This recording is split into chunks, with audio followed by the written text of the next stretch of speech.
আজ শেষ দিন, যখন আমি সভাপতি হয়ে যাচ্ছি, তোমরা আমার কথা মনে রেখো। আওয়ামী লীগ কর্মী ভাইরা, কোন দিন তোমরা আমার কথা ফেলো নাই। জীবনে কোনদিন আমি কন্টেস্ট করে আওয়ামী লীগের সাধারণ সম্পাদক বা প্রেসিডেন্ট হই নাই। জীবন ভরে তোমরা আমাকে সর্বসম্মতিক্রমে নেতৃত্ব দিয়েছ, তোমরা আমার কথায় রক্ত দিয়েছ। কোনদিন স্বার্থে অন্ধ হয়ে তোমাদের দাগ দেয় নাই, কোনদিন কোন লোভের বশবর্তী হয়ে মাথা নত শয়তানের কাছে করি নাই, কোনদিন ফাঁসির কাস্টে বসেও বাংলার মানুষের সঙ্গে বেঈমানি করি নাই। আমি বিশ্বাস করি তোমরা আমার কথা শুনবা, তোমরা আত্মসমালোচনা করো, তোমরা আত্মসংযম করো, তোমরা আত্মশুদ্ধি করো।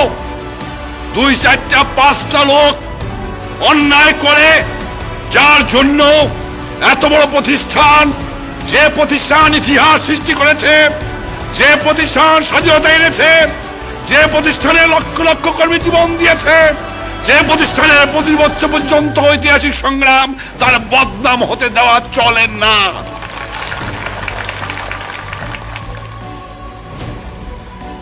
আজ কোথায় বাংলার নিভৃত কোণে আমার এক কর্মী পড়ে আছে, যার জামা নাই, কাপড় নাই, তারা আমার কাছে আসে না। আপনারা অনেকেই এক জায়গাতে আছেন, কিন্তু আমি জানি, আমি যখন কুকরি মুখে যাই, আমার একটা কর্মী আজও আমি দেখি। আমি যদি কক্সবাজার যাই, আমি আমার গ্রামে একটা কর্মীকে আমি দেখি, এদের সঙ্গে আমার রক্তের সম্বন্ধ।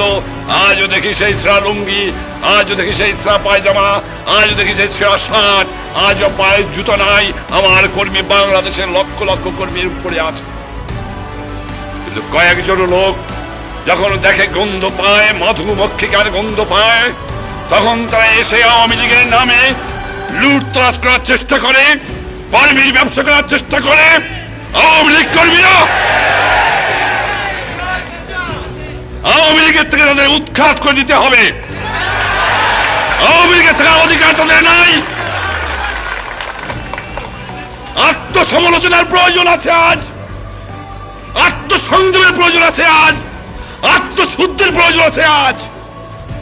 তোমরা আওয়ামী লীগের কাউন্সিল বসেছো এখানে, আজ মনে মনে চিন্তা করো, বুকে হাত দিয়ে খোদার উপর নির্ভর করে বলো যে আমরা মানুষকে ভালোবাসি, আমরা বাংলার মানুষকে ভালোবাসি, আমরা 25 বছর সংগ্রাম করেছি, আমরা ইতিহাস সৃষ্টি করেছি, আমরা ইতিহাস রাখবো, আমরা নতুন ইতিহাস সৃষ্টি করব, দেশকে মুক্তি করব।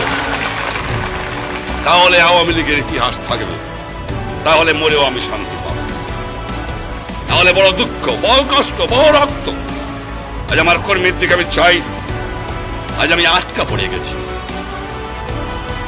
আজ সহকর্মী ভাইয়েরা বোনেরা, নীতি ছাড়া, আদর্শ ছাড়া, যে কথা আগে আমি বলেছি, আত্মসংযম, আত্মসমালোচনা, আত্মশুদ্ধি, তেমনি দলের আদর্শ সামনে রাখতে হবে।